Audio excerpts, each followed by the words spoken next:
was listening to one of the speeches of Sadhguru, and he was saying Mhm. that this A, U, and Ma, these are Mhm. three sounds which can be said without the movement of our tongue. Yeah, A, U, yeah, that is something. yeah. And even if you take an organization, you Mhm. still have to create, you have to maintain, and you have to, okay, Every the single word thing, destroy, we right? can also call it, you need to innovate and There is update and make it better. no, there is that everything comes with an expiry. You have Exactly. to, I mean, you can build whatever organization or whatever thing and with an intention to last forever, but nothing lasts forever. Mhm. And it's not something dark. It is the nature of, it is the way things are in Exactly. existence. They say Somehow even this, sun has to die one day. exactly, exactly. So there's nothing really negative about death or Mhm. destruction. It is as natural thing. So everything that has born comes with an expiry date right then. Mhm. Nothing is permanent. So this is a very, I think, a Western idea that death is something that has to be avoided. Mhm. Death is the end all of existence. We have never looked at it like that. Death is, yeah, one more aspect of life. We handle it the way we handle life on a day-to-day basis. So yeah, I mean, there is destruction to every aspect. exactly. I mean, in The Sanskrit in channel dies, Sitaram retreat. There's nothing we that have is, to come in terms with that. Yes. yeah, exactly. And handle it as gracefully as we can because Mhm. mortality. So, Sadhguru, because you mentioned Sadhguru, there is this chant that he does at the beginning of many of his talks. Uh, Jananam Sukhadam Maranam Karunam.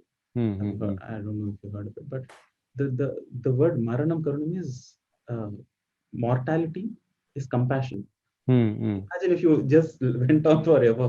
So this is a concept which not many people get, and maybe it might tick people the wrong way if it's not understood in the right context.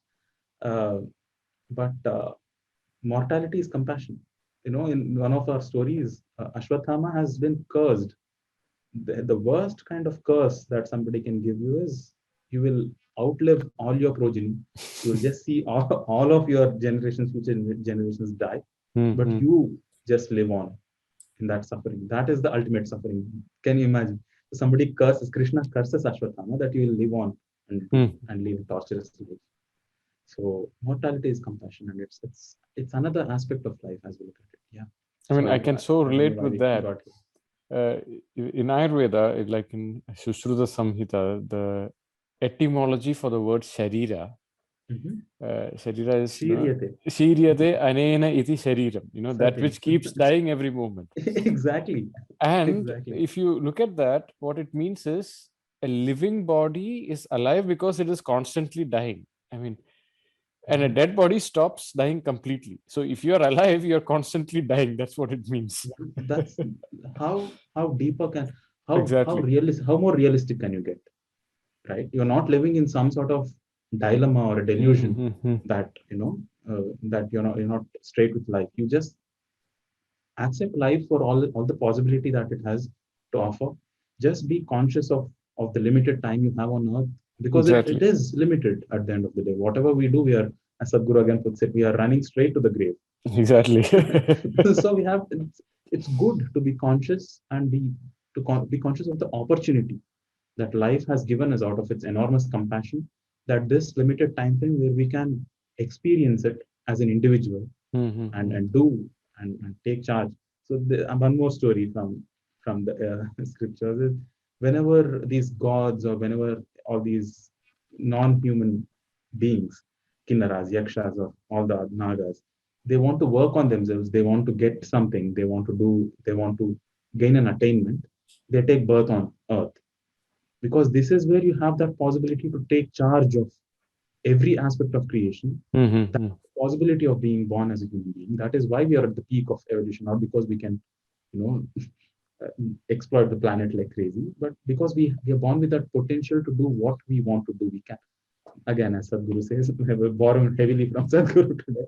Well, he's a This legend. human He is being, one of the geniuses in our yeah, generation who's guiding my us. yeah, I have not explicitly mentioned this, but yeah, all the yoga, all the knowledge that I know from the practices of Isha Yoga that I do. So human being, right? there's a possibility of being, you can be whatever you want to be, and reach whatever level you want to go, and that works both ways. You can live like as a deva or an asura, as Bhagavad Mm-hmm. Gita says. Both the possibilities are within you. So when I said these sounds help you raise your energy levels, so that is what, that elevation is not, sort of a moral high ground, Mm-hmm. but rather an internal elevation of energy that you experience within yourself, which you work within yourself, so that you take charge of these uh, human faculties and capabilities that we are born with.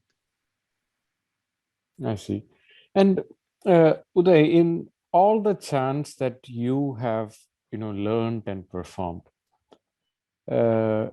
we talk about a guru mantra, like a guru is giving you a special mantra. So could Mhm. you talk about the significance behind that? Okay. Yeah. So that is what I can do. I can talk about it. I can't I mean, utter that's it out. something that everyone it Yeah. is getting. It's a very confidential and something that is very personal. But Hmm. what is the What is? the Yeah. the scientific or the logic behind that? Yeah. So, like it's once I say it, it becomes very very obvious and very Mm-hmm. there, right there, and that goes with everything else. So these are sounds. So we are working with sounds and trying to make those sounds work from within. Mm-hmm. We are directing these sounds inwards. So so there are two ways of doing the as we start some chant, there is always this process of chanting something outwards. When you learn it from a guru, you chant it out. Even the mantras which are just given in your ear, given in confidentiality, you utter it out so that there are no mistakes, there are no corrections, and if there are any corrections, that can be done right there. But once they are given, once you start doing them, the objective is to internalize them, Mm-hmm. because there are, again, there is, they can work within yourself. There is input and there is output. So whenever you're doing it out aloud, you are sending those sounds outwards. This is very, the analogy given, this is, again, this is not what I'm saying, this is the analogy that as it was given to me, that whatever is being given to you is like a seed. That is Mm-hmm. why it is called as a bija mantra, right? Your responsibility is to work on it, constantly nourish it, and make it grow within yourself. So if you want it to grow and find fruit within yourself, you don't plug the sapling every single day and look at the root saying, okay, has it grown? Okay, has it grown? You just let it, take its time. You protect it, you nourish it, and then once it grows, once it bears fruit, you can freely distribute it to as many people as you want. But your response, the as soon as a mantra, that a manana strayate iti mantra, that which delivers results upon repeated chant, is a mantra. So unless you reach that level of result within yourself, you don't utter it out and you don't give it to other people, because the first you have to have your plate full before you can Exactly. serve other people. So Charity that begins at that is home. yeah, yeah, yeah. So you have to, that is the first responsibility. With, I mean, there are beautiful stories of sages and who have gone on to temple tops to shout the mantra freely to everybody and all that. But the first responsibility is that you grow and then offer it, then To become others, yes. capable to offer it to other people. So that is the reason, and this has taken all sorts of forms in the society, that, and it is actually good to have that sense of, I don't want to call fear good, but many people keep it protected, follow that rule Mm-hmm. strictly if they have that sense of fear that something bad will happen. Mm-hmm. So that that fear is inculcated. That keeps that works. That trick does the job better than giving Mm-hmm. them a rationale that, guys, you have to work on yourself before giving it to others. Then they'll be like, "Huh, fine, I don't want that much." But you inculcate that sense of fear. It's like almost handling a child. Mm-hmm. The bad man will get you, or some, you, that fear, unfortunately, uh, Oh, in one gets way, it people is to also a way of stick to discipline. yeah, exactly. Yeah. And I see that you did a lot of episodes on Gayatri mantra. I Yeah, mean, this is considered a very powerful mantra. yeah, I mean, you will see even if you go to Spotify or iTunes, you'll have Gayatri mantra with great disco tunes also today. really. Oh, okay, wow. But I mean, that's to the other extent people chanted it that way. Yeah. But can you talk about the significance of this Gayatri mantra? And I mean, people say that it is also a way you connect with sun god, nature, and it is Yeah. bringing clarity. Now, the word Yes. Gayatri, how is it called? Why is it called Gayatri? I mean, and So, it's a sun god's mantra. And what is the mm, significance of the word Gayatri? yeah. So there are two words that we have to there are two words that we look at. There is Gayatri and Savitri. Hmm. In the Gayatri mantra itself, there is the word Savitur Varenyam. Yes. So the word. So let's look at Gayatri. The word Gayatri first. Why it is called Gayatri? The word three is, all of it. It's there The in the numerical three number. three. Yes, Yeah, exactly. it's something common in all languages. So the three lines, Geetam or Gayanam is chant or Chant. singing. Yes. So it's in three lines. It's a 24 syllable mantra, which is 8 into 3, 24. So it has 24 such bija mantras in 8 plus 8 plus 8 pattern. So that is why three Gayatri. times chanted is Gayatri. So that is uh, very straightforward. The word Savitru, which comes in the Gayatri mantra, Savitur Varenyam. So the Savita or Savitru literally means the source of creation, the one Hmm. who gives birth. I think uh, this word is also used very commonly in multiple Indian languages. I don't know if it's in Malayalam, it's in Telugu. I know that this word Savitru means mother or Hmm. foster mother Like or somebody Savitri who is a gives very birth. common name also. Exactly. So Savitri literally means the one who gives birth. Hmm. In that sense, so, so one thing about Sanskrit words is they can be interpreted to mean different things. Yeah, it's So like a one of Lego. I always like to call it as a Lego. You can form it in different ways and interpret it in a Yeah, different way too. yeah, but because the meaning is at the level of sound, and how you interpret the meaning that is contained within the sound denotes different things. So there Hmm. are 100 Hmm. different words that denote a lotus. There are 100 different words that, one word can be one word can be interpreted to mean two, three different things based on what is being Hmm. referred to. Um, so Savitri, as I said, is a source of something, the one something that gives birth. So in that sense, it refers to the sun deity because the sun deity is the source of life as we know it on this planet. He is the one who causes life. Hmm. From the Everything, photosynthesis, exactly, the everything, energy goes. all Yes. life on Earth. If there is no sun, there is no life. Hmm. As simple as that. Of course, there is no light from the moon, and everything is. We think only few things are solar powered, but everything is Even our the skin planet is itself is actually a solar panel. everything. There is no, yeah, all power comes from the sun. So in that sense, the sun being the originator of everything as life that we know, he is referred to as Savitri Devata or Savitri. It's also called as Savitri mantra, the mantra that corresponds to the source of creation. It also refers to Brahma, Hmm. who is referred to again as a source of creation, so one from whom the even the sun god himself came from. So that creative aspect of existence.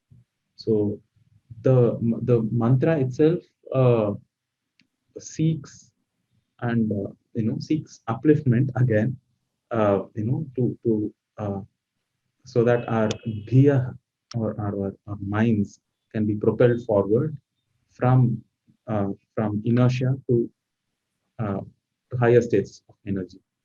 So bhuhu bhuvaha swaha in that sequence from ground level, which is bhuhu, from the basic level that we are in. The mantra is intended to to to raise us upwards uh, to subtler levels of being, and it seeks the bharga or the brilliance or the radiance of the Savitr Devata or Hmm.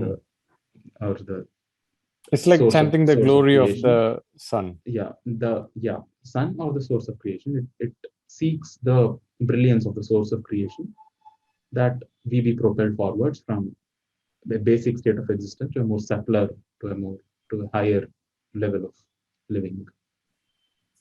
And this has been realized again by Vishwamitra, sage Vishwamitra, and that is why his name came as Vishwamitra. He's a uh, friend of the universe, because he realized this mantra. He realized that this is the sequence of sounds that will enable us in moving forward in this direction. So I think all the spiritual works, or even to great extent, all the religious teachings, it's all about coming out of that inertia into finding your highest self. Absolutely.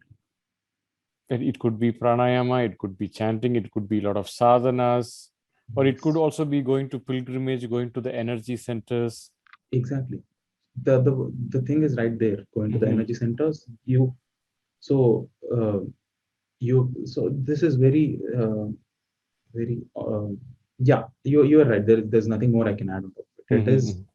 all of these practices, visiting temples or doing a yajna, or doing pranayama or dhyana, or bhakti, all of them are different paths to empower us from within, so that Mhm. we transition from a lower state of existence to a higher state of existence.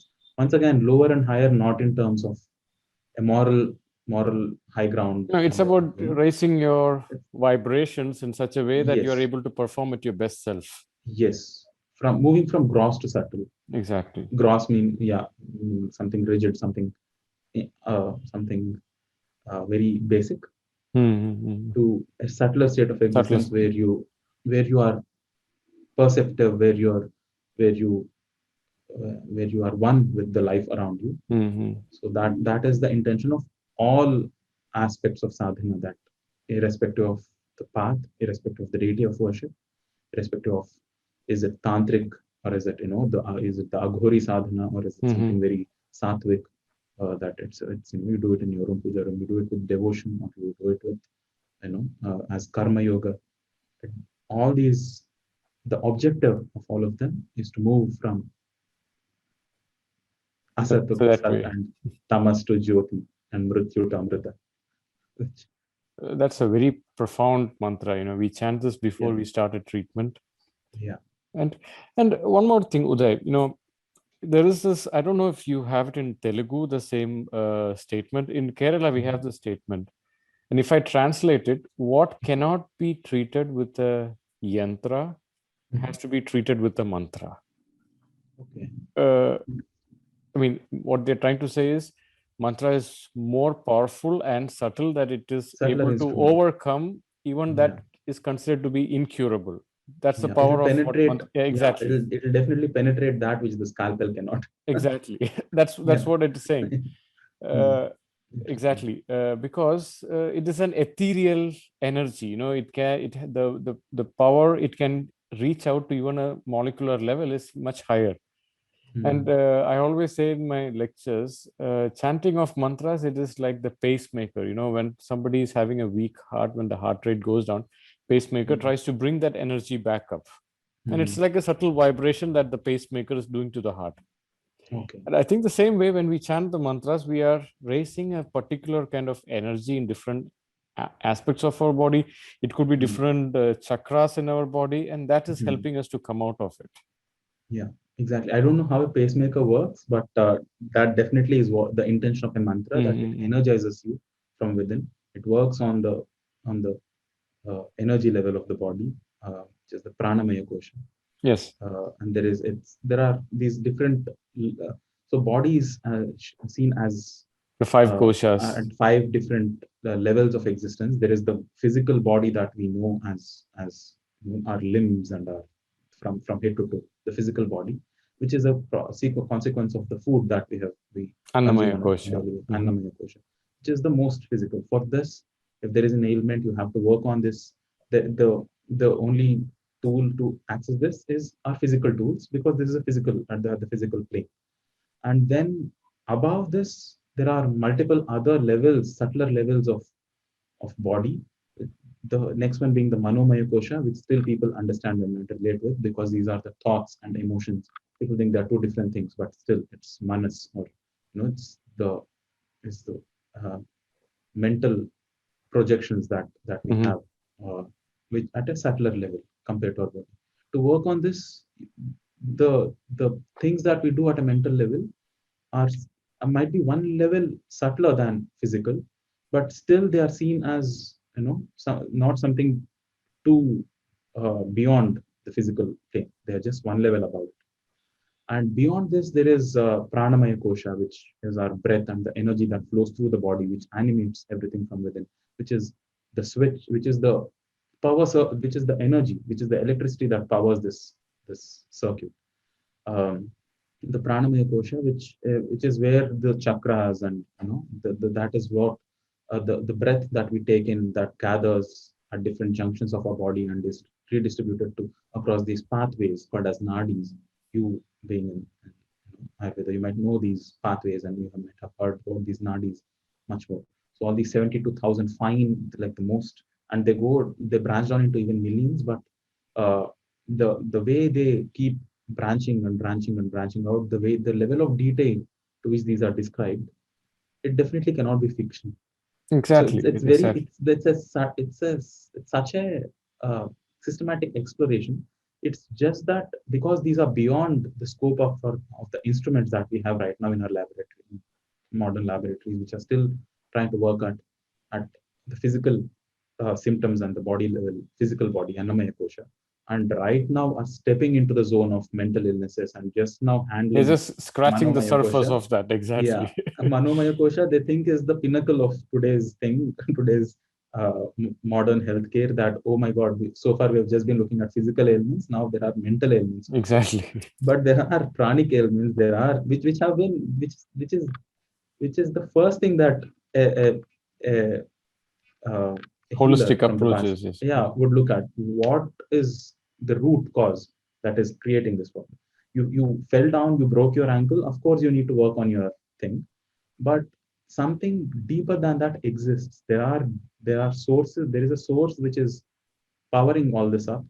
There is the pranamaya kosha, and beyond that there is vijnanamaya kosha, and beyond that the anandamaya kosha, which is free from all afflictions and ailments. The objective is to the entire effort, the pursuit of rising above, raising your energies to subtler and subtler dimensions of living, is to bring that Anandamaya Kosha into our experience. So right Mm-hmm. now we all can identify with Annamaya Kosha and Manomaya Kosha.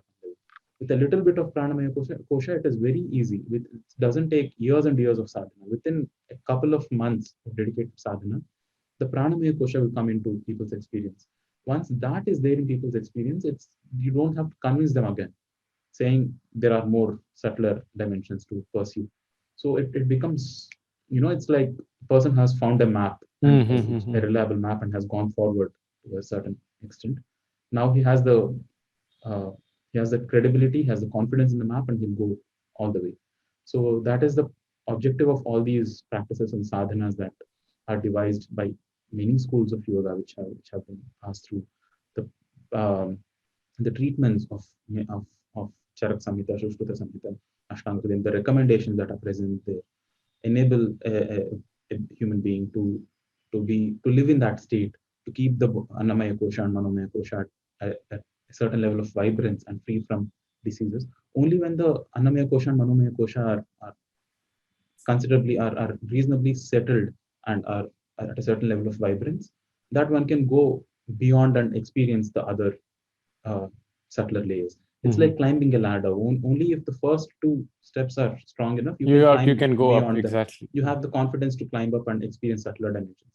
Your head is paining, or your back is paining, or you have, mentally you're not very stable. Now, people, if you tell them about, subtler dimensions of being, and Go get a life. then there's no, yeah, they say, heal my back first. That's So, what they yeah, say. yeah, yeah. Spirituality So doesn't work in a hungry body. You have to exactly, meet your needs yeah, first. Yes. it's inhuman to even attempt it, but it definitely, is the focus of our holistic healing approaches from the in this tradition, that uh, the objective is always to realize the potential of being born as a human being, Mm-hmm. that you have to just, because it is not that because somebody says it or somebody gives it as a prescription that you have to go do these higher explorations. It is an innate need within the human being, once we are born as human beings, to explore and to just be beyond what we are right now. So it doesn't matter what field of life you're in, we just want to progress, like that need, that desire, innate desire to progress forward. The way to progress forward has taken all sorts of manifestations these days. There's material uh, gathering and just growing in terms of wealth or knowledge, or societal power has that zeal with which we are approaching it as like never before. But it can only be satiated by realizing the true extent of how large we can our existence can be. Mm-hmm. And that is the objective of all these sadhanas, the mantra sadhana, all these systems of knowledge are geared towards giving a human being that experience. Fantastic. I think the more we get into this, it's like a Pandora's box, like they say, what is known is only a drop, the unknown is an Yeah, ocean. That's yeah. where. And recently, I interviewed a neurologist called Dr. Kulreet Chowdhury, and she has written a book on I see. sound medicine. Mhm. And she was saying one of the reasons why modern medicine is so stuck is because they are stuck with the Annamaya Kosha. They're not Mm. able to go beyond that. And in fact, if you see most of the diseases that are mentioned in their textbooks, 80% of them are idiopathic in nature, which means they don't have a cause. Okay. I don't 80%, know that. I mean, Okay. if you see all the five koshas, Hmm. Annamaya Kosha is only 20% of our body. Hmm. And 80% of the diseases are diseases of unknown origin because they just missed that bus. They didn't go Mm. beyond that aspect. Okay. So that was Mm. that was able to So that is the word for it, is it? Idiopathic. What does idiopathic that even means mean? I don't know. Okay. idiopathic means you do not know what is the cause of the disease. Okay. Interesting. There are 80% of the diseases mentioned do not know Mm. what is the cause. I mean, if you do not know what is Okay. the cause, you cannot really treat. It's as good What as are you going to a treating? The casino. symptoms. Yeah, Exactly. it's like, yeah, some, there's some symptom going off somewhere, and you Yeah, handle the symptom and exactly. think you have cured the cured the disease. So Okay. I think the mantras are the way to go beyond your Annamaya Kosha and to reach that. Of course, provided your body is stable, and that's what Yeah, Ayurveda you and have to yoga have a are stable helping. plan. Yeah, Exactly. exactly. Yeah. Thank you so much, Uday. It was really insightful and enlightening. And I definitely will put up all the details in the show notes so people can come up and listen to your channel. I really Thank you. recommend your channels. It is one of the most watched channels for me. I always use it as my reference point to learn about many of the mantras and how what it means and how it is to be Thank you. pronounced in the right way. Yeah, I really that respect the is, work yeah. that you do. Thank you so much. I'll take this opportunity to again emphasize Yes. on uttering these sounds right, Hmm. because even a small addition of a where it's not supposed to can negate the meaning completely. Exactly. So, Hmm. it's very important to utter these sounds right. So that is why in this, whenever somebody approaches, because this is the zeal. Somebody who knows that there is something valuable here want to immediately approach me, asking, okay, I now have to read the Vedas or the Upanishads. Teach me, how do I get there? I say, take the first step. You have to get the sounds right. So you have to make sure that whatever you are uttering, there are no doshas there. There are no, that there is shuddhi. There is that there is you have to work on the sounds. So there is vak shuddhi first, which means there is perfection of pronunciation and utterance. So that if you want to take uh, you know progressive steps forward, then you are confident that you're not taking, you're not faltering in those steps. Once you have a solid foundation of uttering those sounds right, then you, because once you take it up, somebody takes it up as regular sadhana with that intensity, Many people don't. They just, they just Mm-hmm. look at it, they listen to it a couple of times, and they try to chant it, and they give up mostly. But people who are really, you know Passionate about it. And passionate and the intense about going forward and using this, it is extremely important to get these sounds right before you go forward with these chants or practices.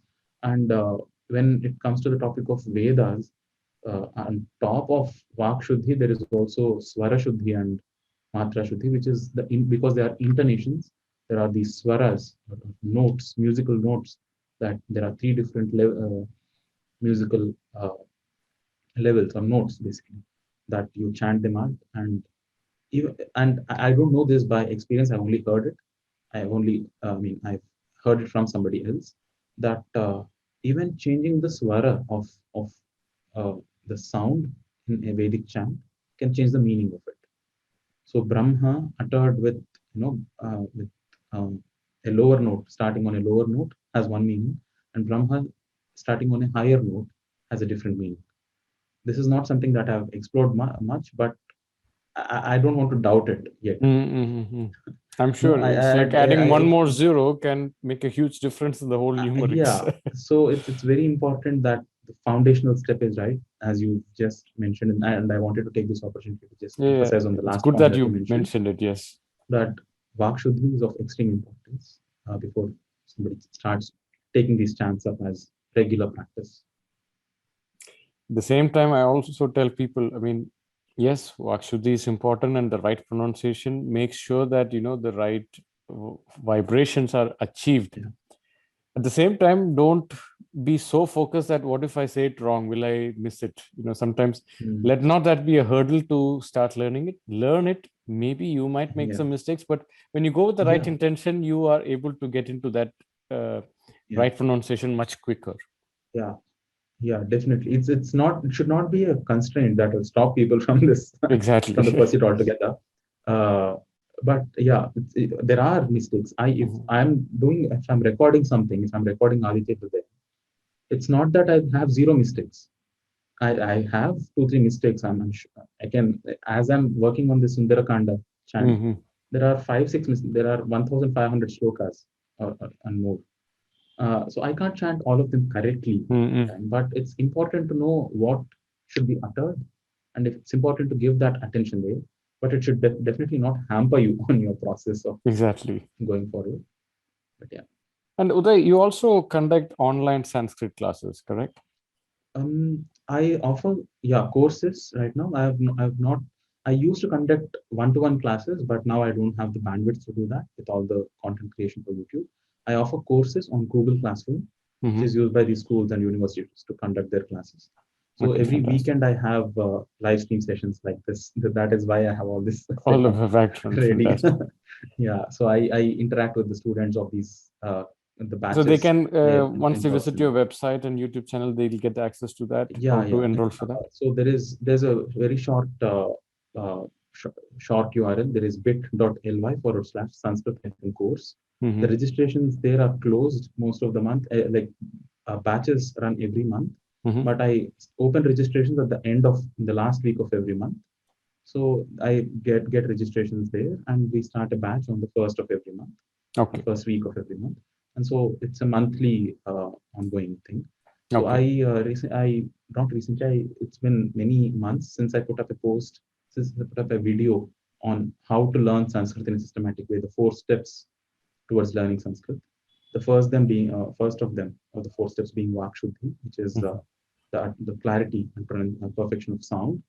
The second one being Bhasha Prayoga, or uh, practice of language, conversatory language, that you, once you have that clarity of sound, you start using the language, you start relishing the language for what it is, Mm-hmm. you use it in your daily life. And for this, I wanted to use Panchatantra stories, so that there is a little bit of Subhashitas, and there are these Panchatantra is, of course, one is a text on um, politics and techniques of leading a successful life in the Mm-hmm. worldly arena. So that, using that, I have a plan of conducting Bhasha Prayoga. After that, there is Kavya Parichayaha, which is where we go into these literary texts of Kalidasa and these Shastras, be it in Natya or Ayurveda or Jyotisha or Vastu or Shilpa or any other uh, text of uh, uh, literary complexity. Mhm. So Kavya Parichaya is the third step there. And after this is the step called as Nigamagama, Mhm. which talks about where we explore Upanishads and the Vedas. Mhm. Um, because it needs an understanding of all these Shastras and it needs a more holistic view before we go into Upanishad, Upanishads and Vedas. We need to understand the context in which these systems of knowledge are taught, because these are spiritual in nature. These encompass all walks of life. So these four steps are what I uh, came up with as a sequence in which one can progress through their Sanskrit learning.